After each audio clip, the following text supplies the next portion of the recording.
More about building better robots. We have Martin Mason. Special thanks to ROBOTIS. Going to tell us about how to make those robots a little better. Hey, thank you, Kurt. So folks, you'll be able to hear me better hopefully when the microphone gets going. There it is. There it is. Thank you. All right. So folks, I'm going to talk a little bit about building better robots, as Kurt just said. I'll give you guys just a tiny brief bit of background about me. I spend my days, I'm the chair of engineering at a college out in California outside of Pasadena. So I'm primarily involved in education. I got involved with building humanoid robots a long time ago when I was a grad student. And then again, when I took the sabbatical, I had the opportunity to work with a competition team that was doing humanoid robot competitions. And humanoid robot competitions are an awful lot of fun because these things kind of look like us. So I've enjoyed humanoid robots for a long time. And I'm going to talk a little bit about, first of all, why do makers build robots? And this is also an excuse for me to show pictures of my kid. So here's my daughter with, this is when she was about 9. It was one of the first robots she built. This is a line-following robot. And if you guys know, just about any major city has a robot club which has regular competitions. So she built this robot for that. Here's a picture of her with our 3D printer. 3D printer is another type of robot, right? And another thing you might be involved with is industrial robotics. Here's a picture of an automated bag printing machine for the Zenith Bag Company. That's a company near us in Walnut, California. They make, if you eat any kind of potato chip or corn chip that comes in a paper bag, that's printed at Zenith Bag Company, right? You're gonna have, you guys probably don't have In-N-Out hamburgers out here, but you have Burger King and McDonald's. Those bags are all printed by Zenith Bag Company. So this is large industrial process equipment. It's also robotics. You also could do robotics just to make things for Maker Faire. Last year we brought a pair of robotic lightsabers and that you could control and fight with. And so here's a picture of my kid with a robotic lightsaber. And finally, you could make robots just because they're beautiful. So I think this particular little robot is a beautiful thing. My daughter's clearly in love with it. If we want to make a robot, what are the things we need for that robot? Well, the first thing you need is sensors. And some typical sensors you might use would be gyros or IR distance sensors, or perhaps an array of infrared sensors for line following. We also need actuators. And those actuators can either be traditional actuators like motors and linear actuators, RC servos, stepper motors. But you can also use what we call smart servos. And I'm going to talk a little bit about smart servos in just a second. You also need a way to tie those sensors to those actuators, and that's what I'm going to focus on, is the controller that goes between your sensors and your actuators. So a little bit about smart servos. I got involved with humanoid robots a long time ago in grad school, and there was a fellow who kept winning the competition, and he made these smart servos that everybody wanted. And he started a company based on them, which is the company ROBOTIS. And what makes these servos different is on the back of every servo is a microcontroller. It's a little 8-bit microcontroller, and that continually monitors the current and the torque and the temperature and the speed. Of course, the position, which was usually get with servos.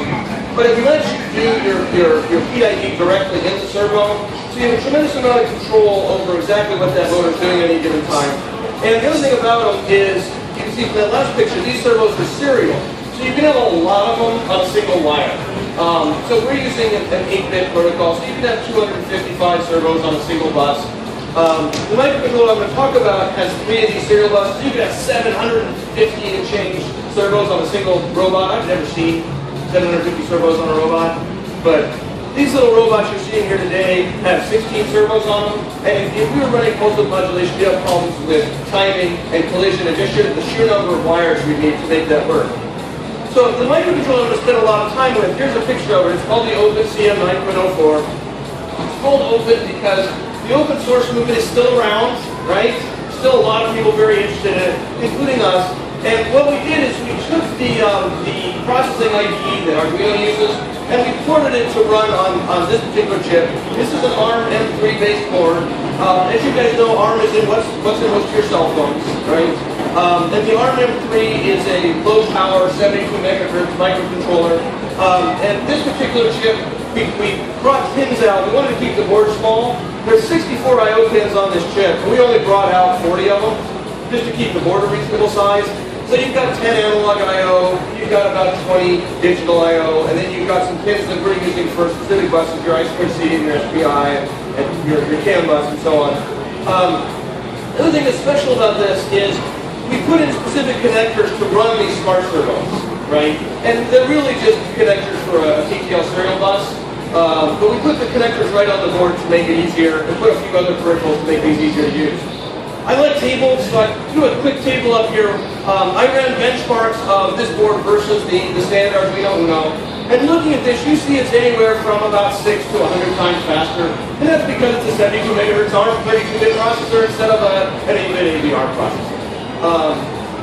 So just to show you that there's a significantly larger amount of horsepower here, because we're going to want to do more impressive things with a humanoid robot than we want to do maybe with an 8-bit micro.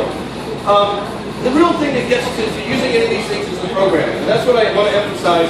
Here's a picture of my kid programming a robot.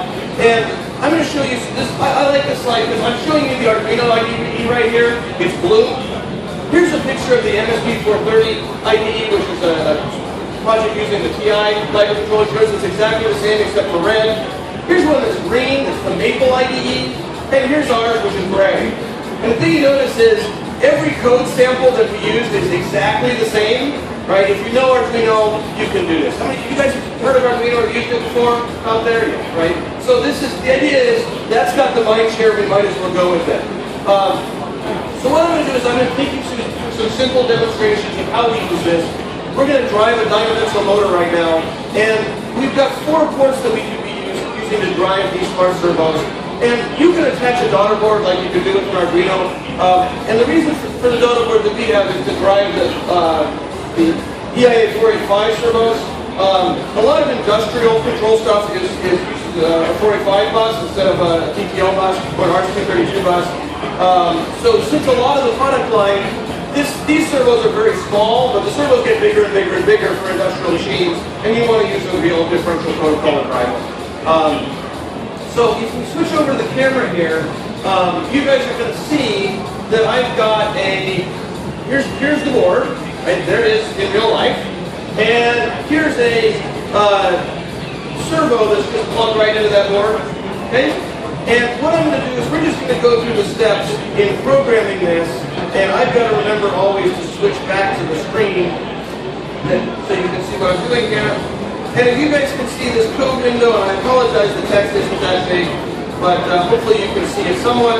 And I'm just going to go ahead and type in a simple program to run this servo. And the first thing I'm going to do is I'm going to instantiate a Dynamixel object. That's going to be one of these servo buses. And I'm going to initialize it to use the first servo bus. There's 4 of them, right? So I'm going to choose to use number 1. That's what I've got stuff plugged into. And the next thing I'm going to do is I'm going to create I'm actually going to initialize that bus, and when I initialize it, I've got to use a particular baud rate. By default, we run these at a megabit a second, okay? Pretty fast. It's slow enough that we don't have to worry about wiring too much, right? And all kinds of impedance problems and reflections, but we can run them up to 3 megabits. We typically tend not to do that. You can run them much slower if you're running really long cable chains. But a megabit seems to work reasonably well for things happening all at the same time. And one of the other things I'm going to do is I'm going to put some delay in here just to give the bus a chance to initialize.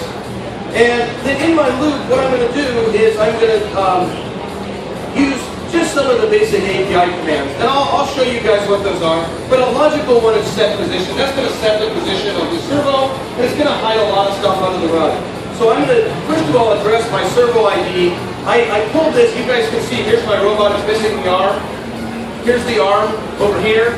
Right, you guys ought to put the camera back up. That's the arm from the robot. All right. So I pulled off servo number 6 when I pulled this off. So when I'm coding, I've got to make sure I address the appropriate servo number. And I've got 2 numbers here. The first number is the position I'm going to set it to. These are centered at 512. It's 0 to 1024. So they're centered at 512. And I'm going to set it a speed of 400. What we're going to simulate here is this arm's going to do some weightlifting. All right, it's going to start off flat, it's going to lift up, and it's going to go back down. And to do that, I'm just going to send 2 servo commands. My next command, I'm going to give it some delay, which is going to give it some time to get to that position. I could do something fancier and tell it to wait till it was finished, but I'm not going to bother that. We're going to put some delay so we can understand what's going on. And then I'm going to send another set position command. And I see that I told it to set positron there, so it doesn't correct my spelling, unfortunately. There we go. And we're going to, again, give the same servo ID. We're going to bring it up to a position of 800 so it comes up. And since it's pumping, it's going to go a little faster. All right? So we're going to send this out. And I'm going to put in one more delay to give that action a chance to complete. And we'll go ahead, and with any luck, I've got everything plugged in. We're going to cross our fingers. We'll see if it works the first time. We're going to download it. And with any luck, something will happen here. All right, it says downloading. And if I switch to the camera, I can't believe one of my demos actually worked the first time. I don't know if you guys, I'm active in a local robotics club, and our local robotics club has a club motto. And that club motto is, it worked at home. Right? And if we actually translate it into Latin, it's et domini fungibat, right? Which means it worked at home. All right? So, it actually worked here, which I'm very happy to show. So, you guys can see, we made that servo start moving. And since this is basically an Arduino compatible, the thing we want to do is we want to start adding in some external control. So what I'm going to do is I'm going to stop that from moving by just loading up a blank program. Let's go ahead. We're going to open up a bare minimum program, and we'll send that, and that'll stop it from running. Okay. And what I'm going to do now is we're going to remember what I was saying about it works at home. All right.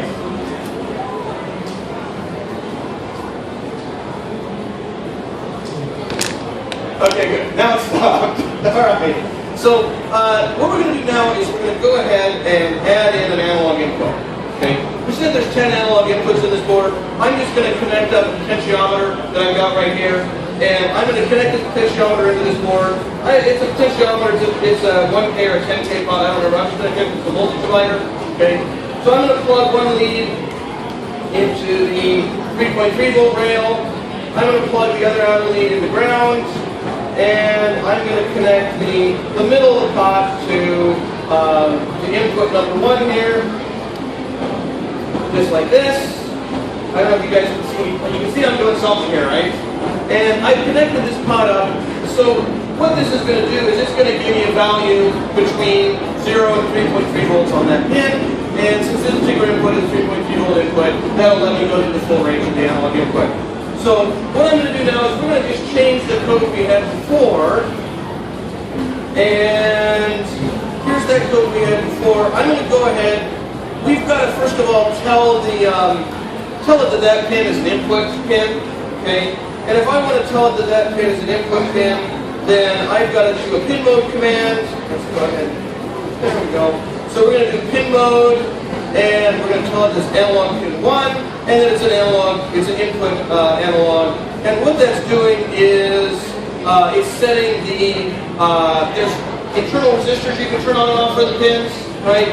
And if it's an input, I want it to be a high impedance input, so I'm not going to burn out that pin, right?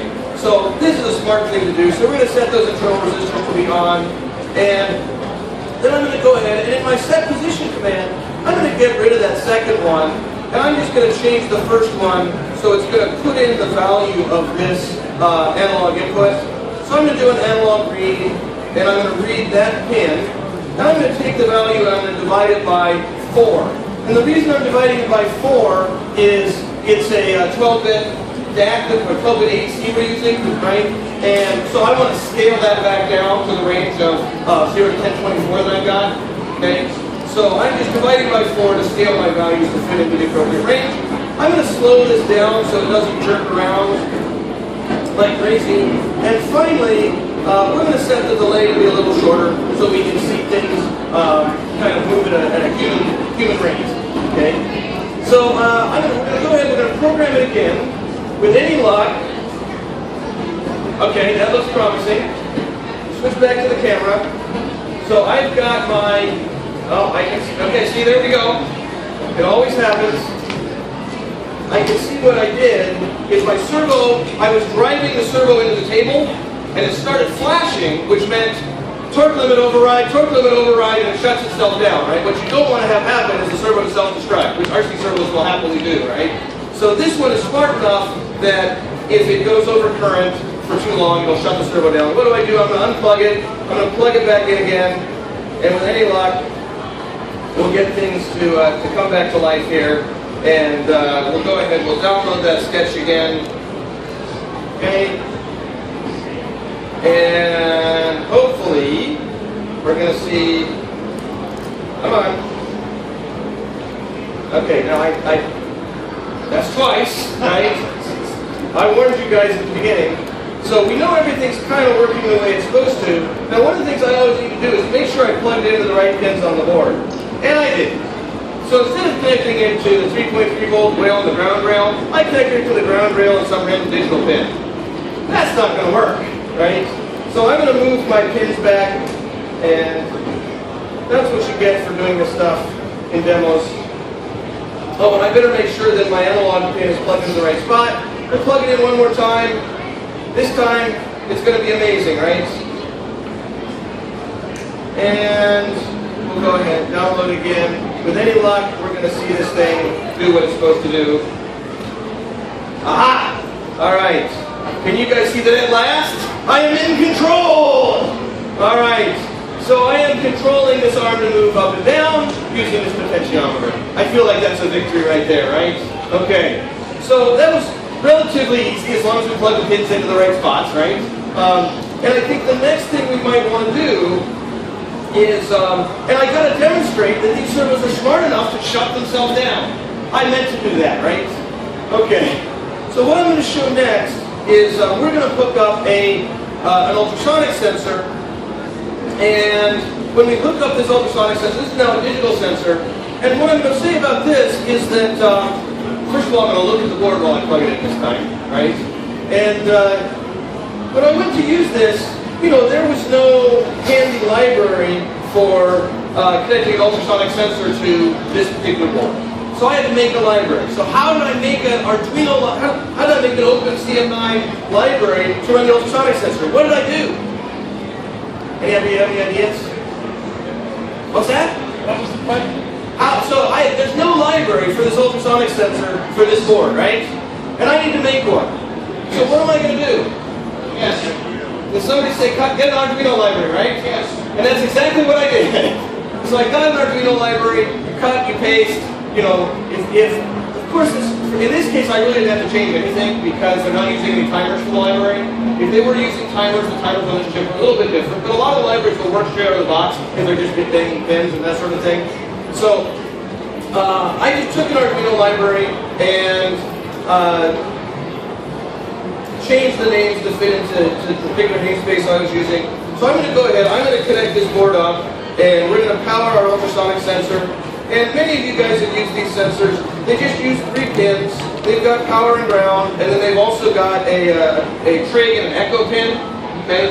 And that trigger pin triggers an ultrasonic pulse that's going to go out, and then you're going to wait for the echo pin to go by when it receives the response, right? So they're very simple to use, and you just measure the pulse width of the echo pin to figure out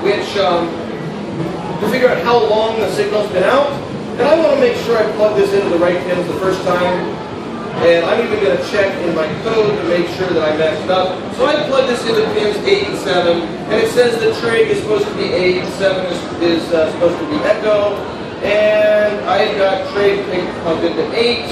And I've got echo plugged into 7. So with any luck, we'll get this to work the first time.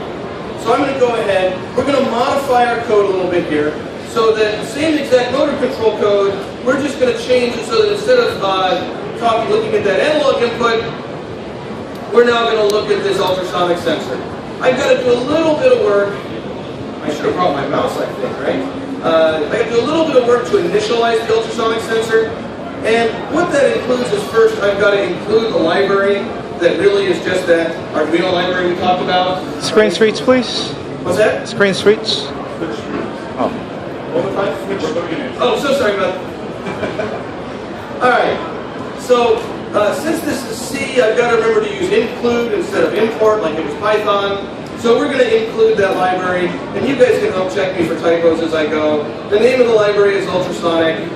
Alright, there it is. So we've included that library. We've got our Dynamixel being set up. I'm going to create an ultrasonic object. Okay, and I'm going to call it distance sensor.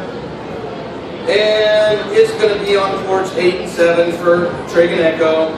And we're going to go ahead, we don't need to do anything in the setup to set up that sensor because we created the object. And this object has a function called read distance, which we can call to get distance as well. Okay, so we're going to say we're going to set the position of our servo to the distance sensor distance, and I'm going to go ahead and multiply that by 3 because it's a distance in centimeters, and even though the ceiling's way up there, the sensor is not going to go that high. So I'm going to multiply it by 3, and then I'm going to go ahead and I'm going to add 500 because I don't want that problem of this driving through the table again. I got 5 minutes left? All right. So we're going to go ahead, we're going to do all this, and let's see, we're going to see if we get lucky the first time here. I've done something wrong, and if I flip back here, you'll see what I've done wrong. It doesn't work if the programming cable is not plugged in. All right, another thing to make sure to do. So I'm going to plug in the programming cable, and with any luck, we'll try it again. All right. And as you guys know from Arduino, sometimes it resets, sometimes it doesn't, and sometimes you just make a typo. And I suspect mine has something to do with how many parentheses I used. I see an extra one right there. Okay. And we'll go ahead, we'll try this again. And now with any luck, we'll switch back to the camera. And, oh, I'm already at the camera. So can you guys see if I raise my hand up, the arm is moving up? Oh, that's pretty amazing, right? Okay, well, I think it's pretty neat, right? So I'm controlling this arm using only the power of my hands. All right. So, and if I let go, it's now seeing the ceiling, and it's going to go up to the maximum height. Okay. All right. So we've seen a lot of stuff. I just took an arm off this robot, and what we can do is we can combine all this stuff to make a robot do really interesting stuff, right? So the last thing we're going to do is we're going to do a demo for you. So, Aaron, if you'll come on up, he's going to start this demo up while I'm saying the last few words about this. And just while he's setting this up, there's a whole API that gives you a lot of commands to talk to these different servos. And you can talk to them at the high level with like a set position, set goal position, set velocity command, or you can write words to the table. And just to give you an idea, I like tables. There's a lot of data that you can get back to these servos and send to these servos. So I'll flash through that real quick. We're going to put it together in the robot right now. Are you ready, Aaron? Yes. All right, so I'm going to need a 5 count. Can you guys give me a 5 count coming in? All right, 5, 4, 3, 2, 1, go!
We'll miss Gundam style this time. But thank you very much, folks. If you want to know more, you can look on my website, which is profmason.com. We have a forum, which is the CM9 developer world. If you type in ROBOTIS and CM9 in any Google search engine, you'll get to us. You find out more. This little board is $10. That's the final point. I don't know if I'm allowed to say that up here, but they're available in the maker shed. And it's a reasonable price if you want to get started. Hey, thank you guys. Thank you very much. Thank you, Martin. If you guys have any questions, Martin will hang out a little bit after questions off to the side as we get set up for our next presentation, which is getting started with 3D printing. Thank you.